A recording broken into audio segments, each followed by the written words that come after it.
Mis mööduvast aastast meelde jäi? Väga palju, et hästi huvitav ja kirev aasta oli kindlasti minu jaoks. Et kui nüüd aastatest rääkida, siis ma võib-olla varasemalt pidasin nagu seda aastanumbri möödumist oluliseks, aga tegelikult nüüd ma saan aru, et see number nagu möödub, aga see aasta lõpp on lihtsalt koht, kus ma saan enda jaoks selle nagu kokku võtta, mõelda, mida ma nagu õppisin sellest ja mõelda, kuidas saaks nagu järgmine aasta parem. Väga palju erinevaid asju. No tooge see, tavaliselt on nii, et mis kõige esimesena meelde tuleb, see võib-olla ongi kõige olulisem. Muidu hakkad juba kaaluma, et kas see või teine. Kindlasti väga palju erinevaid muutusi elus, aga ma arvan, et ma olen nagu rohkem võib-olla rohkem mõtlen enda peale ja enda sisse, et mis mind nagu õnnelikuks teeks ja üritan rohkem sellest lähtuda oma sisetundest. Et see on nagu üks olulisemaid. Mingi tõeni jõudmise aasta oli? Võib ka nii öelda, jah.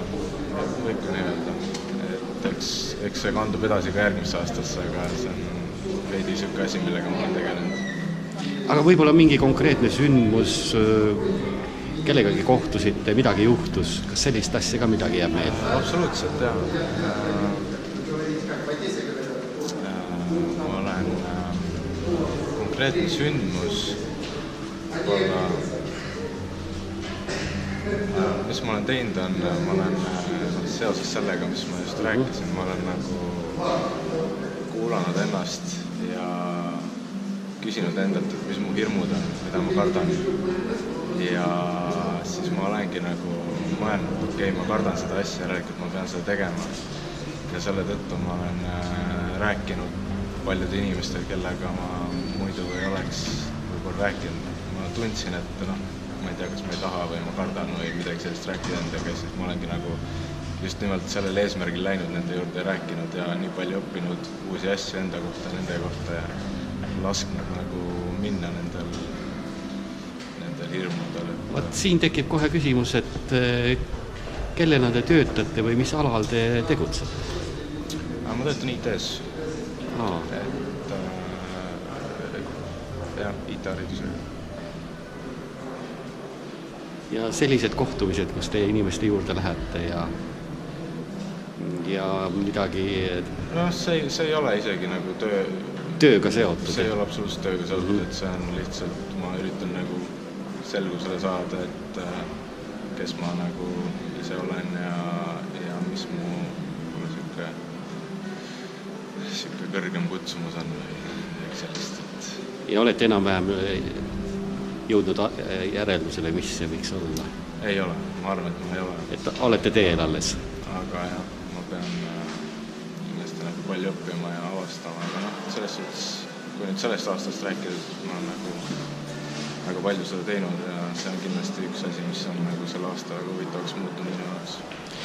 Ma julgustan kõiki nagu, kui keegi nagu sai aru, millest ma nagu rääkisin enam-vähem, et siis julgustan nagu tegema seda ja see on kindlasti nagu väga silmi avav kogemus.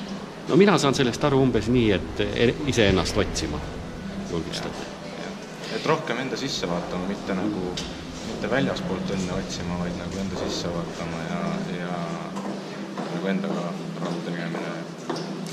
Aga nüüd järgmine aasta. No ühest küljest te juba ütlesite ka, aga võib-olla on mingisugused konkreetsed asjad ka, et... Ma tahan reisida kindlasti hästi palju, et mul on mõned reisid juba plaanis ja... Tohib küsida, kuhu teil on? Mul on hetkel plaanis märtsis minna Gruusiasse nädalaks, et ma ei ole seal varem käinud ja talispordiga tegelema, et kindlasti tuleb väga äge.